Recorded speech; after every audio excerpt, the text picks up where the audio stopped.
وقل رب أدخلني مدخل صدق وأخرجني مخرج صدق واجعل لي من لدنك سلطانا نصيرا.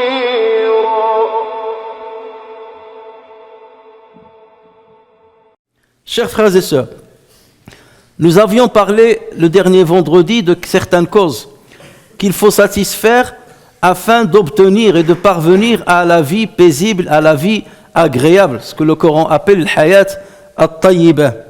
Nous avions parlé de deux causes.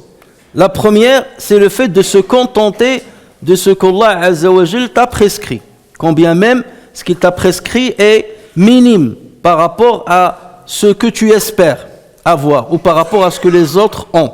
Ça, c'est la première cause, le premier moyen pour parvenir à la vie paisible. Le deuxième moyen, c'est de valoriser certains bienfaits divins. À chaque bienfait, il faut lui donner une note. Il y a plusieurs bienfaits dont nous bénéficions, mais le problème, c'est qu'on ne leur donne pas assez de valeur. On les méprise, on les sous-estime. Et c'est pour cela qu'on se sent malheureux dans sa vie, parce que je dis non, il me faut le bienfait un tel, c'est ça qui va valoriser ma vie. Alors que tu possèdes déjà des bienfaits qui sont immenses, mais tu ne te rends pas compte de leur importance. Et on avait parlé rien que du fait d'être musulman, d'appartenir à cette religion et d'appartenir à une famille qui t'a inculqué les valeurs de cette religion. Ils t'ont déjà facilité la tâche et ils t'ont mis sur le droit chemin et ils t'ont fait raccourcir le chemin vers Allah tabaraka wa ta'ala, alors que d'autres personnes n'ont pas cette chance. Il faut qu'ils rament, il faut qu'ils cherchent, il faut qu'ils méditent pour parvenir à trouver la vérité.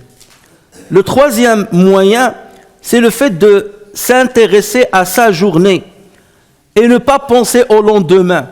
Concernant le bien matériel, on parle, c'est de t'intéresser à ta propre journée. Ne pas aspirer à ce que tu vas recevoir le lendemain et ne pas s'attrister de ce que tu as perdu ou ce que tu n'as pas réalisé.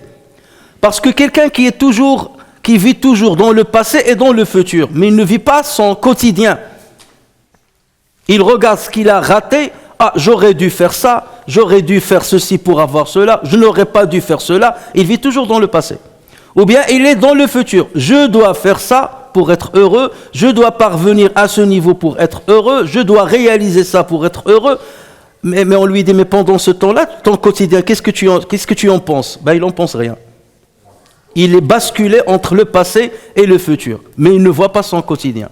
Alors que la personne qui est lucide, il regarde son quotidien. Là, Allah Azza wa Jal m'a donné une vie aujourd'hui.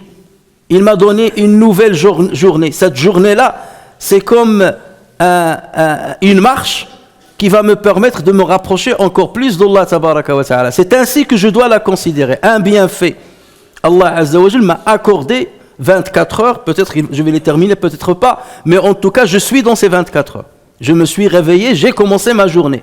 Donc, que dois-je faire pour valoriser cette journée et pour voir tous les bienfaits dont je bénéficie? Donc, dès que je me réveille, déjà, je me dis, je suis, alhamdoulilah, en bonne santé. Je viens de me réveiller, certaines personnes ne se sont pas réveillées peut-être. J'arrive à me mettre debout, j'arrive à manger, j'arrive à boire, j'arrive à aller au travail, j'arrive à embrasser mes enfants. Tout ça, ce sont des bienfaits que je dois valoriser, parce que d'autres personnes n'ont pas ça. Et regardez ce que dit le prophète sallallahu alayhi wa sallam dans un hadith rapporté par le Bukhari dans son livre L'Adab al-Mufrad, et rapporté aussi dans les Sunan de Tirmidhi. Le prophète sallallahu alayhi wa sallam dit, quiconque parmi vous se trouve en sécurité auprès des siens, en se levant le matin, il se trouve en sécurité parmi les siens, en bonne santé et possédant la nourriture de sa journée, c'est comme s'il possédait l'ici-bas et ce qu'il contient. Et quelqu'un qui se réveille le matin et qui a ces trois bienfaits, c'est comme s'il a détenu toute la vie et toutes les jouissances de la vie. Le premier bienfait, il a dit, celui qui se réveille en se sentant en sécurité parmi les siens. Parce qu'il y a beaucoup d'autres personnes qui ne savent même pas s'ils vont vivre jusqu'au lendemain. Peut-être que dans la nuit, une bombe tombera sur leur tête et ça y est, ils perdront la vie. Déjà, il s'est levé, il est en sécurité parmi les siens. mes proches sont autour de moi, mon conjoint, mes enfants sont autour de moi, mes parents, mes frères, mes sœurs, mes amis. Donc déjà ça, c'est un très grand bienfait. Il faut le remarquer et il faut être reconnaissant envers Allah Azza wa Jal quant à ce bienfait. Un bienfait que beaucoup d'autres personnes ne peuvent pas avoir ou bien ne l'observent pas ou ne le valorisent pas. La deuxième chose, c'est qu'ils se sentent en santé. Et combien même il est malade ou il est touché par une épreuve corporelle, il y a des degrés dans la maladie. Il y a certains qui sont grabataires, il y a certains qui sont dans le coma, il y a certains... Donc forcément, tu as un plus par rapport à beaucoup d'autres personnes au niveau de ta santé. Et ça, c'est un bienfait qu'il faut valoriser et dont tu dois être content dans ta journée déjà. Et la troisième chose, il a la nourriture de sa journée. Autrement dit, il n'est pas en train de réfléchir et de s'inquiéter sur sa pourvoyance de demain, de l'après-demain, de l'année prochaine. Déjà, il dit, j'ai de quoi manger aujourd'hui. Donc déjà, ces trois bienfaits-là, normalement, sont censés lui donner une joie inouïe. Ils sont censés lui faire sentir que la vie est entre ses mains, dit le prophète sallallahu alayhi wa sallam. Toute la vie, elle est entre mes mains. Allah Azza wa Jalla, en s'adressant aux gens de la Mecque, qu'est-ce qu'il a dit? Il a dit فَلْيَعْبُدُوا رَبَّ هَذَا الْبَيْتِ, qu'ils adorent le Seigneur de cette demeure, en faisant référence à Al-Kaaba. الَّذِي أَطْعَمَهُم مِّن جُوعٍ وَآمَنَهُم مِّن خَوْفٍ. Celui qui les a nourris d'une faim, pour qu'ils n'aient pas la faim, وَآمَنَهُم مِّن خَوْفٍ, il les a sécurisés d'une peur. Il n'y a rien que ces deux bienfaits sont censés pousser le croyant, ou bien l'être humain d'une manière générale, à être reconnaissant vis-à-vis de son Seigneur et à l'adorer constamment et à multiplier l'effort pour ce faire. Et c'est pour cela qu'un poète a dit, si la vie t'a fait vêtir d'un habit de santé et qu'elle n'a pas été vidée d'une pourvoyance bénie, ne sois pas jaloux de ceux qui vivent dans le luxe. Si la vie leur a octroyé un bien, elle leur a retranché un autre.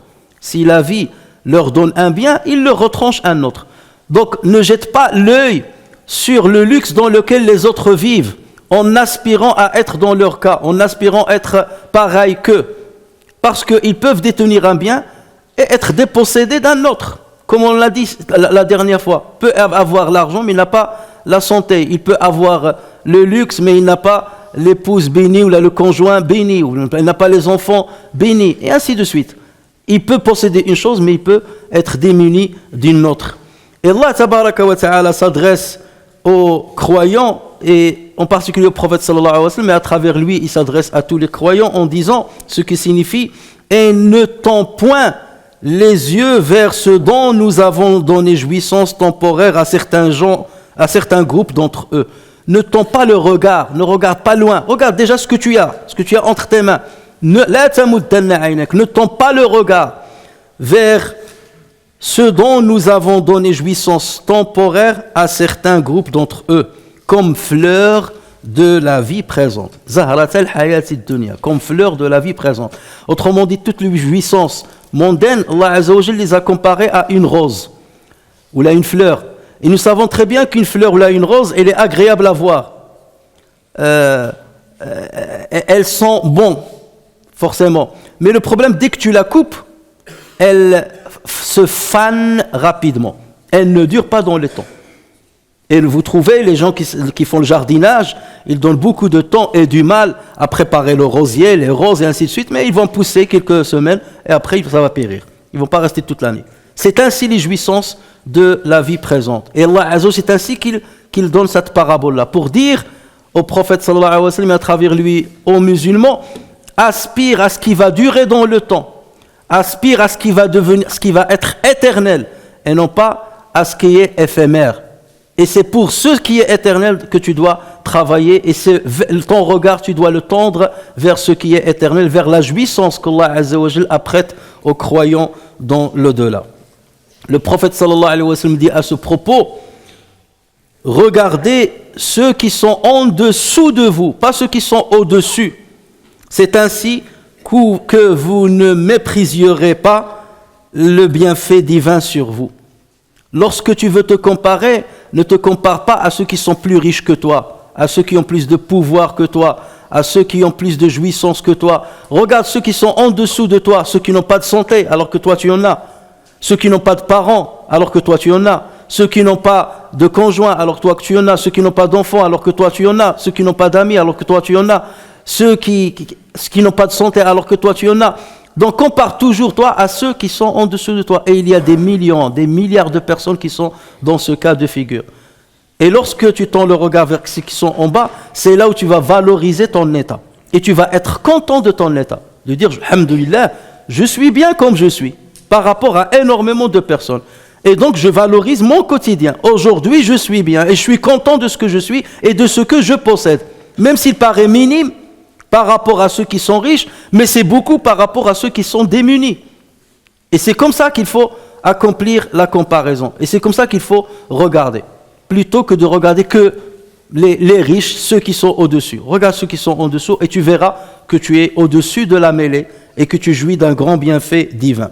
Et c'est comme ça que tu valoriseras ta vie et que tu seras content de ce qu'Allah Azza wa Jal t'a attribué et t'a prescrit dans cette vie. Et ne sois pas affligé de ce que tu n'as pas pu réaliser dans ta vie. J'ai pas réalisé ça, mon projet je l'ai pas réalisé, ne sois pas affligé. Voilà, même c'est pas fait pour moi et peut-être que si je l'ai réalisé, ça va me détourner de plusieurs autres choses essentielles. Ça va chambouler l'échelle de mes priorités. Heureusement, peut-être Allah Azza wa Jal a voulu du bien de moi. C'est pour cela qu'il m'a limité la pourvoyance à ce niveau-là. Et Allah Azza wa Jal le dit très bien dans le Coran. Il dit ce qui signifie, si j'ouvrais les portes des richesses aux gens, beaucoup vont s'égarer. Et c'est pour cela, il donne à une juste mesure pour que ses serviteurs pieux ne tombent pas dans le piège de la course derrière un mirage, derrière lequel ils ne trouveront jamais l'eau espérée. Le quatrième moyen, chers frères, qu'on peut citer, qui peut nous faire parvenir à la vie agréable, à la vie paisible, c'est le fait de s'occuper par une œuvre bénie, par une œuvre rentable, par une œuvre qui ne sert pas uniquement à toi-même, mais qui sert aux autres. Et parmi les meilleures œuvres que l'on puisse avoir, c'est le fait d'apprendre la science qui te rapproche d'Allah Azza wa Jal, et pour pouvoir la diffuser. De toute façon, si tu n'as rien appris, tu ne peux rien diffuser. Si tu n'as rien appris, tu ne peux rien enseigner. Donc forcément, déjà, il faut commencer par apprendre afin d'enseigner. Le prophète sallallahu alayhi wa sallam dit à ce propos, le meilleur d'entre vous, c'est celui qui a appris le Coran et qui l'a enseigné. Mais pour apprendre, il faut s'asseoir déjà.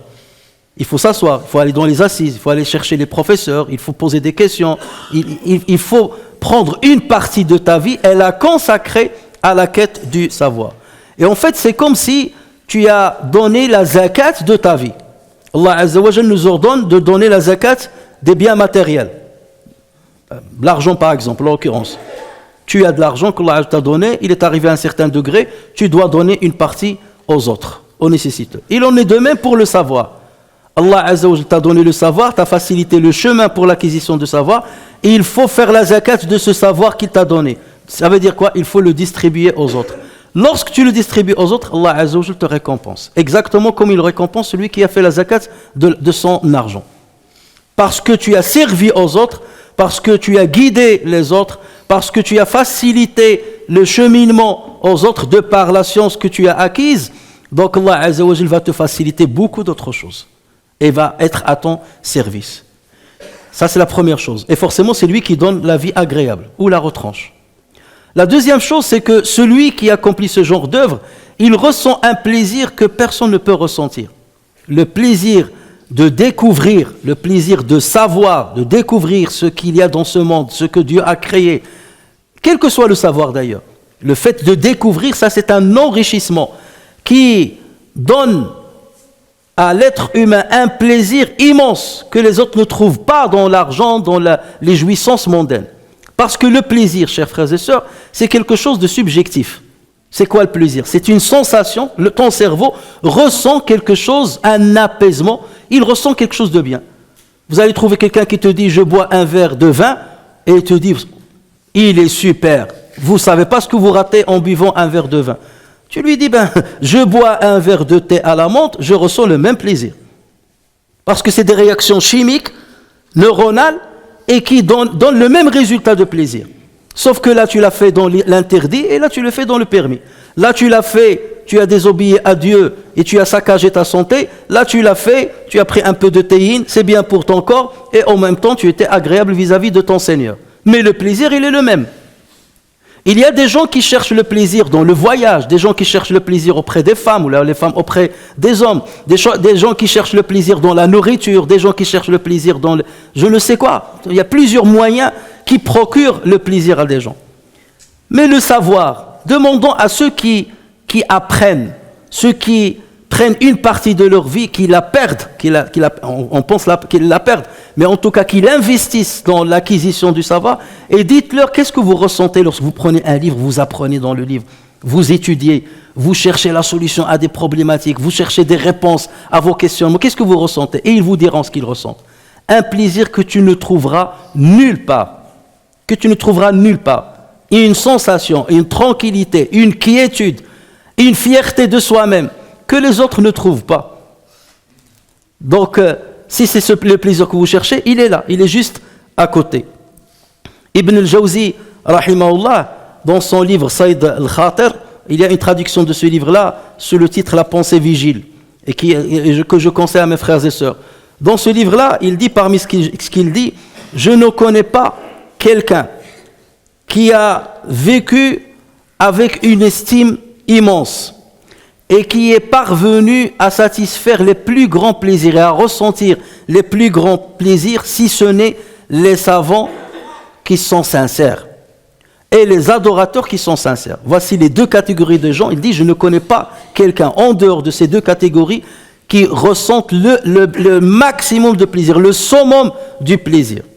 Les savants sincères, bien entendu, parce qu'il ne s'est pas sincère, Allah Azza wa Jalla ne lui donne pas ce plaisir-là, et les adorateurs qui sont sincères. Et il a cité, parmi les savants, il a cité Al-Hasan al-Basri, Sufyan ibn Uyayna, et parmi les adorateurs, Asset, il a cité Ma'ruf al-Karkhi, rahimahumullah.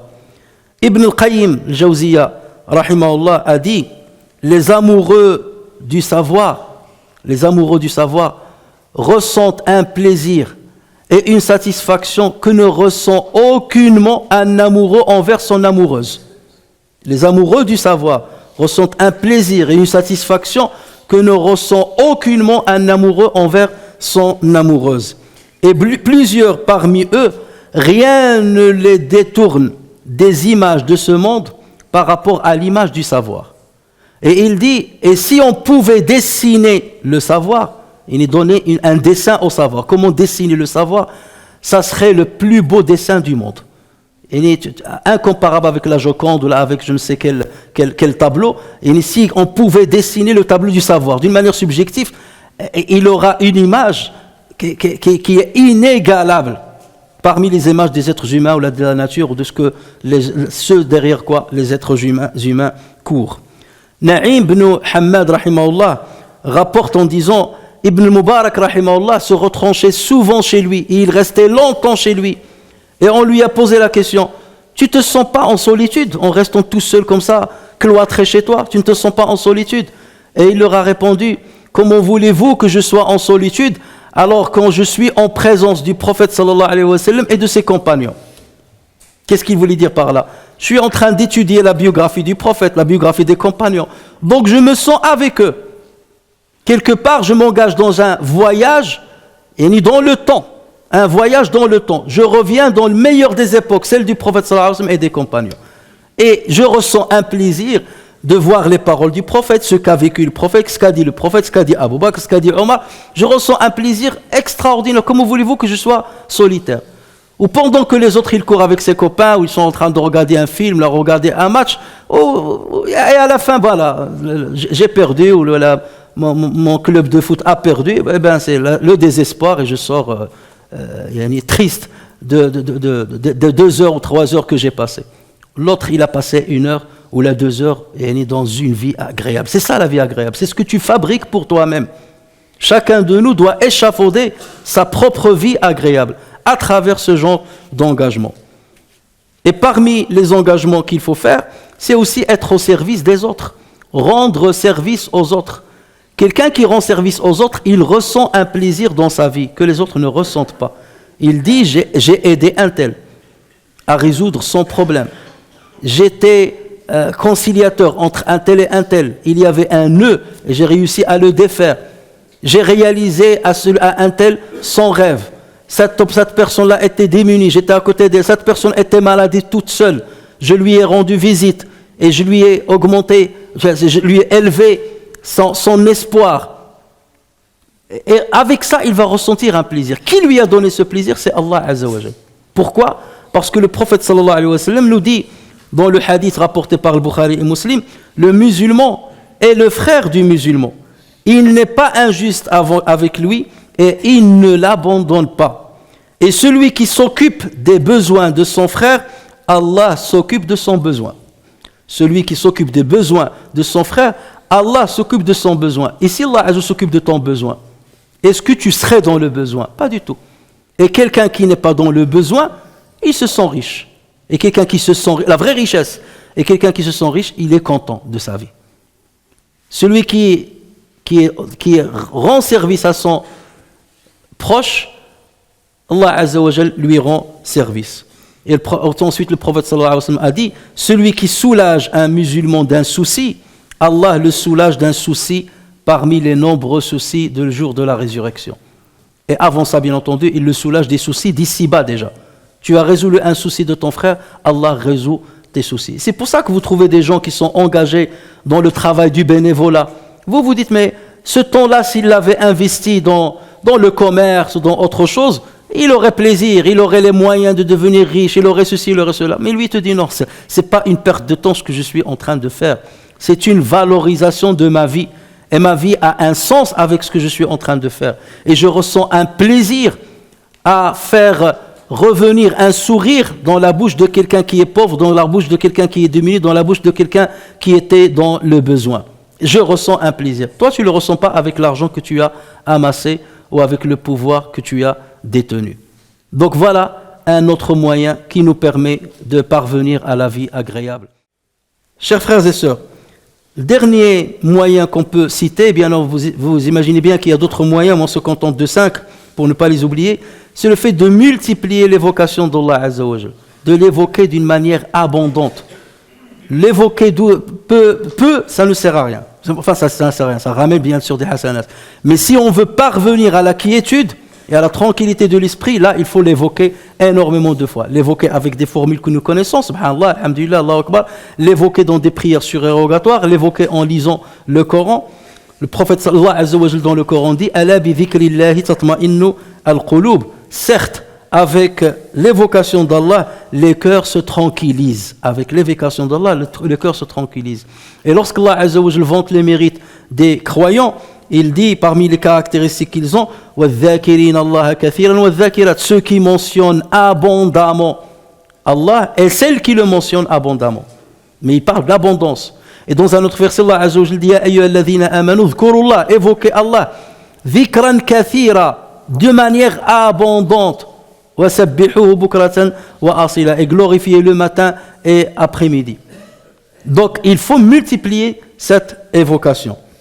Et le prophète sallallahu alayhi wa sallam dit à cet égard, l'exemple de celui qui évoque Dieu et celui qui ne l'évoque pas, c'est l'exemple d'un vivant et d'un mort. Le vivant, c'est celui qui évoque Dieu, ou le mort, c'est celui qui n'évoque pas Dieu. Et Allah Azza wa Jalla dit dans le Coran, وَمَنْ أَعْرَضَ عَنْ ذِكْرِ, celui qui se détourne de mon évocation, فَإِنَّ لَهُ مَعِيشَةً ضَنْكَ, il aura une vie de gêne. Il aura une vie de gêne.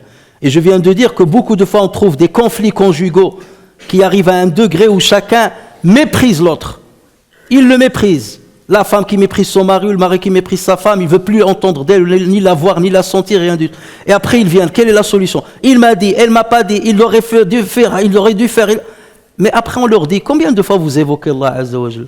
Combien de fois vous vous levez le soir pour prier? Combien de fois vous allez à la mosquée pour apprendre votre religion? Combien de fois? Parce que parfois la tranquillité d'esprit, c'est pas parfois, la tranquillité d'esprit, elle est accordée par Allah Azza wa Jal. Et Allah Azza wa Jal nous montre plusieurs moyens qui permettent de parvenir à cette tranquillité d'esprit. Le prophète sallallahu alayhi wa sallam dit, par exemple, en l'occurrence, à chaque fois qu'un groupe de musulmans se rassemble dans une mosquée pour lire le Coran, pour l'étudier entre eux, la quiétude d'Allah Azza wa Jal descend sur eux. La miséricorde d'Allah Azza wa Jal les enrobe. Les anges viennent s'asseoir à côté d'eux. Et Allah Azza wa Jal les évoque dans le ciel. Had sakina, lorsque la personne vient pour apprendre sa religion dans la mosquée, il part avec cette quiétude. Et lorsqu'il rentre chez lui, cette quiétude va se diffuser dans le couple, se diffuser dans la famille. Et c'est comme ça que tu résous tes problèmes conjugaux. C'est pas seulement avec une liste. Tu dois faire ça, je dois faire ça. Si tu ne fais pas ça, je fais pas ça. Et le calcul, c'est pas que ça. Avec aussi ça, cherche la tranquillité auprès d'Allah Azza wa Jal, en l'évoquant. Et cette tranquillité-là, elle va se retentir dans ton couple et dans ta famille. Et c'est ainsi, chers frères et sœurs, que chacun de nous a la capacité de construire sa propre vie agréable à travers ces moyens, ces 5 moyens principaux que nous avons cités. Et devant nous, il y a le mois du Ramadan qui va venir commencer la semaine prochaine. Et ça, c'est un stage intensif de ce que nous sommes en train de dire. Et chacun de nous, bien entendu, ressent des choses extraordinaires pendant le mois du Ramadan. Donc c'est l'occasion de bien s'y préparer. Les frères et sœurs qui n'ont pas encore rattrapé les jours manqués de l'année dernière, il vous reste encore une semaine pour vous rattraper. Parce que si vous attendez après ce Ramadan-là, vous devez rattraper les jours et donner le fidya en même temps. Ou les gens qui n'ont pas encore sorti une fidya, il est temps de la sortir avant l'entrée de ce mois béni.